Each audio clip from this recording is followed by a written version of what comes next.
air quality is a vital aspect for all of us, especially for those working indoors. According to the WHO, roughly 3.8 million people a year die from indoor air pollution. This is a staggeringly high number, but the good news is modern tech can help us end this hidden pandemic of poor air quality. In today's episode, we speak with John Bohlmann, founder and CEO of Hawken AQ, a building technology startup working to make commercial buildings healthier and COVID safe. In this episode, he explains how their technology works using ultraviolet purification to kill viruses in the air, and we also discuss how good air quality positively affects our health and the drawbacks of poor air quality on our health. We also cover how this technology can help fight COVID and how it can help create cleaner cities overall with better air quality. I hope you enjoyed today's episode. Disclosure: this episode contains a client of an Espacio portfolio company. So I'm John Bohlmann. I'm the founder and CEO of Hawken AQ, and our mission is to end the hidden pandemic of poor air quality that's affecting all of us every day. So we monitor and improve the air quality in commercial buildings like office buildings, grocery stores, hotels, and more. Fantastic. Well, I think us breathing cleaner air is definitely a mission everyone can be on board for. Even in our very divided world, I think everyone can get behind that. So I would love to know, how did the company begin? It began a couple of years ago now, actually, right before the COVID pandemic started in late 2019. And the story is we had been working in the building automation industry for several years. We actually developed a smart building platform that was aimed at saving energy, so it would more efficiently manage the buildings. And that had been deployed in many different countries around the world. And we saw an opportunity to improve the air quality. Air quality is something that honestly has been left by the wayside for the past going on 50 years now in the HVAC industry. And the focus has been on saving energy and saving money, really at the expense of air quality in many different ways. And so the longer we spent in the industry, the more we noticed how big of an issue this was that really wasn't being taken up by anyone in any major way. And so we wanted to do something about that. So in late 2019, we started developing our product with the goal of having a solution that could give you a picture of the air quality in your building very quickly, but with high accuracy, and then integrate solutions to improve the air quality in the buildings.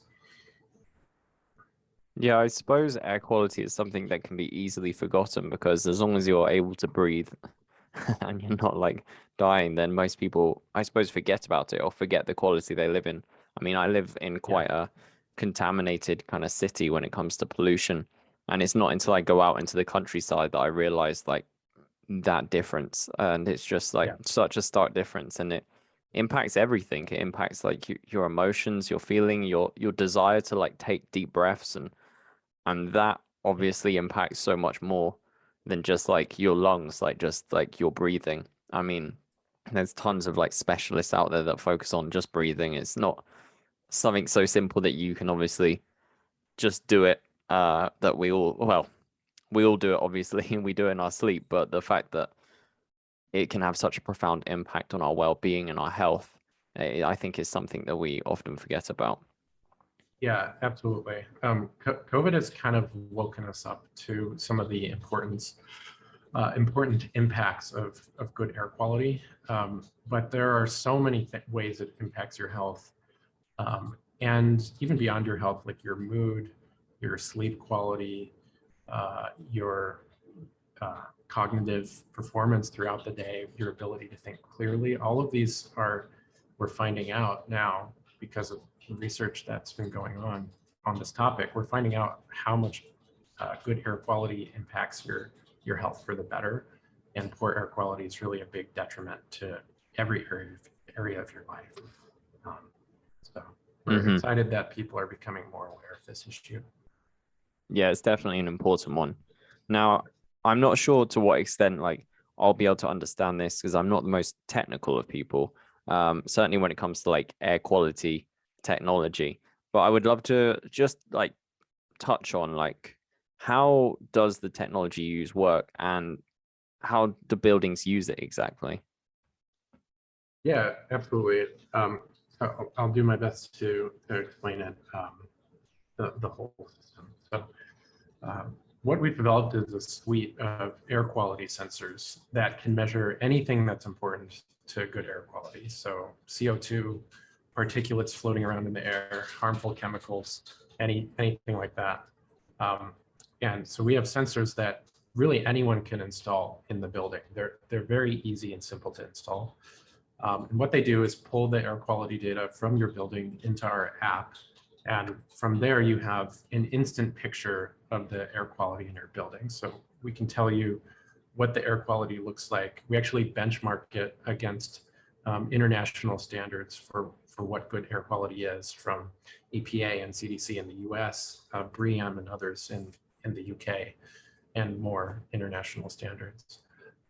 So anyone can install this system in their building in about 5 minutes. It takes very little to no training. You can do it right on your phone. And from there, you have a detailed picture based on standards of what the air quality looks like in your building through our app. And we can provide you with recommendations to improve the air quality. We can notify you when air quality events are happening. For example, out here in Southern California, we often have wildfires that greatly impact the air quality. It's good to know when those are happening, so you can close the windows and rely on your indoor air filtration in those cases. So we'll let you know air quality events, and we'll make recommendations to improve your air quality from there. Cool. So I would love to know, like, if they do have this like omniscient view of air quality across the building, like what recommendations do you suggest to improve air quality, and what steps can they do generally? Yeah, a lot of time it's really easy to make a big impact on your air quality for the better. So in most cases, if you just get more fresh air into your building or you improve the filtration, that's going to go a really long way to helping you to feel better throughout the day, have more energy, because you're getting more fresh air, which increases the levels of oxygen in the building, reduces the level of CO2. And then the air filtration is really important to remove the pollutants that are going to have a big health impact on you down the road. So it's really easy. We typically recommend improving the filtration by installing HEPA filters, opening the windows more, or adjusting your HVAC system so it brings in more fresh air. And then in some cases, we'll recommend ultraviolet purification of the air, because that's going to help kill viruses and mold that's floating around in the air. Hopefully you're enjoying the show, and if you are, make sure you subscribe and never miss an episode. You can find us on all your usual podcast sites: Spotify, Apple Podcasts, Google Podcasts, Stitcher, Podcast Addict, and a whole lot more, including YouTube. And we want to hear what you think, so be sure to leave us a review. Just search Brains Bite Back wherever you get your podcasts. Now, I would be interested to know about COVID and how this technology can help fight COVID, because I know that you mentioned like the timing of you stepping into the air quality space is pretty good, to be honest. 2019.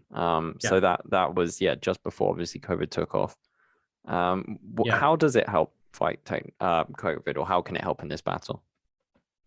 Yeah, so COVID transmission is mostly airborne. It mostly travels through the air as a virus, or on particulates like dust and pollution that's floating through the air. So there's a lot of research that's been done on how to reduce airborne virus transmission. And it actually dates back even all the way back to the 70s and earlier. Where they proved that you can reduce influenza transmission by filtering these particulates out of your air and increasing the amount of fresh air you get into your building. So that's a really good first step.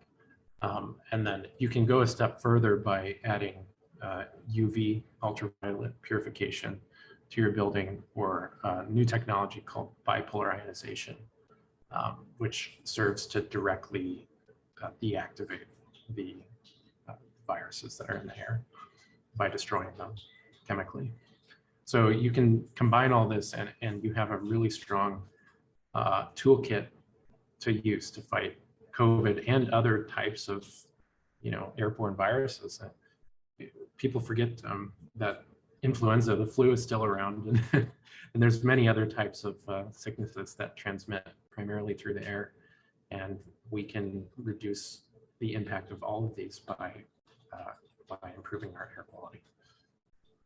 Awesome. Yeah, that sounds like a solid tool to have in your kit to fight these sorts of viruses, these airborne viruses. I do want to go back to something. So you mentioned like opening windows, or where to open windows as like a recommendation sometimes to improve air quality. Now, obviously, as I mentioned, like the city that I live in is particularly bad for pollution. I would love to know, like, in the overall scheme of things, like how important is like the quality of the air outside of the building when it comes to this, when it comes to really like improving air quality? Is there a bigger issue at play here? And how can this technology help create cleaner cities overall with better air quality? Yeah, the outdoor air quality is kind of a baseline for indoor air quality in a lot of ways, because the outdoor levels of CO2 and pollution are just going to make it that much harder to create a healthy indoor environment. So if you have a lot more pollution floating around in the outdoor air, your building systems just have to work that much harder to clean out and filter all these pollutants out of the air before they make it into your lungs while you're sitting in the building. So it's really important that we maintain good outdoor air quality, because a lot of HVAC systems in these buildings just are not strong enough to keep up with elevated levels of outdoor pollution. So it is really important that we have and maintain a good levels of outdoor pollution and CO2, so that we can have a healthy environment indoors. And as it pertains to cities and impact of air quality on cities in general, I mean, air quality is a major cause of all sorts of adverse health effects. We're just beginning to realize how much it causes harm to the people in our cities.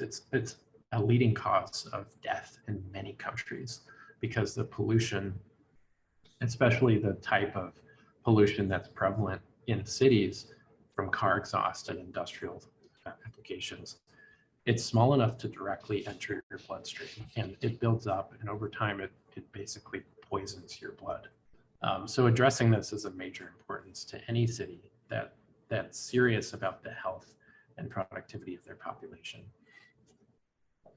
Yeah, it really is quite alarming. I don't have I don't have the source to back this up right now at hand, but I think I do remember reading that something like 7 million people a year die from poor air quality, or I can't remember if it's poor air quality or issues with air quality anyway, which is really a very alarming figure.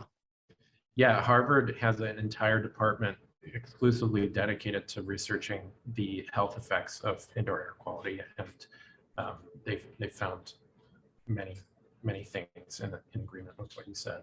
In developing countries, it's a major cause of death. But even in developed countries, it's a major contributor to long-term adverse health effects like cancer, like asthma, and cognitive decline, because it enters your bloodstream and builds up. Now, obviously, the air quality of the surroundings of the building, or wherever the building may be located, is an issue. But what other issues does this technology currently face, and how do you think these can be addressed? I think the biggest issue to combating this problem is awareness.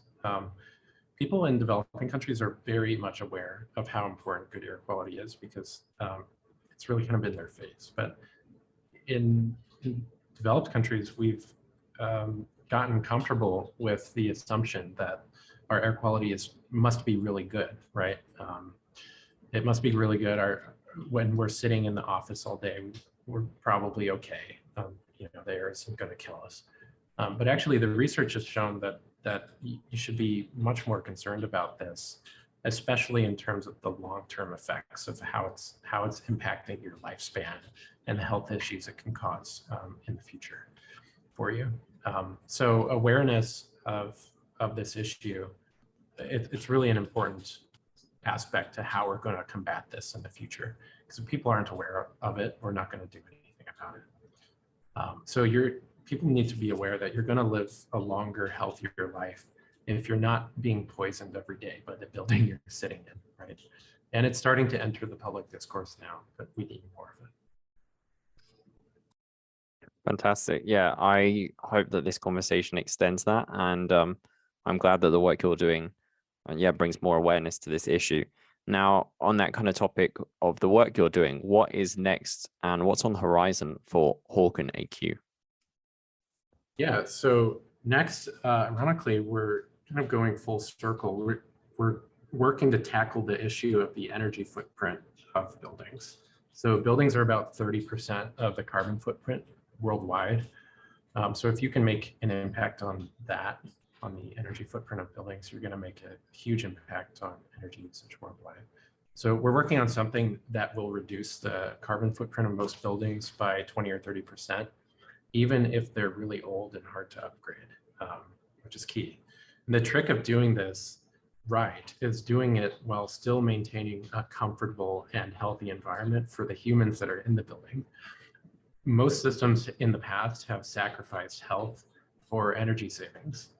We want to show that if you have the right technology, you can actually have your cake and eat it too. So we think balancing this, balancing air quality and energy usage is really important to creating a better future for all of us. So we're excited about that, and you'll hear more of it soon.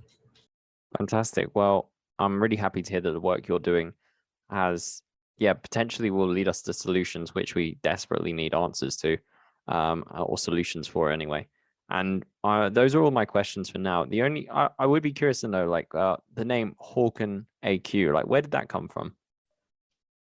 Well, AQ stands for air quality, and Hawken is a name that I just really like the way it sounds, and I thought of it several years ago, actually. At this point, it's about 10 years ago, and thought it was a catchy name, so I went with it. I like that. That's cool. I like the fact that some people that I have really intricate stories or backstories or ideas to their names, but I love the fact you were like, I like that name, I'll pick that. That's I like your decisiveness to go with that. Thank you. Yeah, so that's basically everything that I was looking to cover in this episode. The only thing that I would love to just clarify before we leave is how people can get in touch with you or follow you on Instagram or Facebook, social media, wherever you happen to be, and keep up with the work you're doing. Yeah, absolutely. So we're Hawken AQ on Twitter, LinkedIn, Instagram, and we'll actually have a TikTok up soon. You can look for that. And if you want to get in touch with us directly, just email launch@hawkenaq.com. Fantastic. Thank you so much for joining me today, John. Thank you very much for having me. Growing a company has many hurdles, from securing funding to expanding your business capabilities to ranking better on search. Each business challenge is uniquely complex. The solution to these challenges is growth-focused digital PR and marketing, and that's where our sponsor Publicize comes in. Publicize sets itself apart from traditional PR companies. It does not charge large retainers or churns out press releases whether you've got a newsworthy announcement or not. Publicize builds on your business's online presence and gets high-quality PR and media coverage for startups and entrepreneurs who are priced out of a broken PR industry. And for a limited time only, exclusive to Brains Bite Back listeners, you can receive a social media assessment as part of your package for any tier of service at no extra charge with this special promotion. To find out more, visit publicize.co/BBB. That's publicize.co/BBB.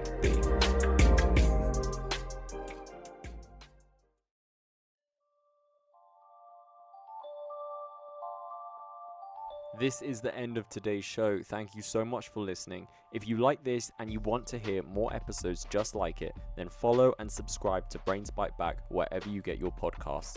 We're also available on YouTube under the channel of our publication, The Sociable. Just search Brains Bite Back and you'll find all of our episodes there. We really love hearing what you have to say, so leave us a review on iTunes or on any other podcasting platform to let us know what you think. You can also reach out on Twitter at @thesociable. And finally, go to sociable.co where you can find all our episodes and plenty of articles on topics just like this. Thanks again for joining us, and until next time, stay safe and stay healthy.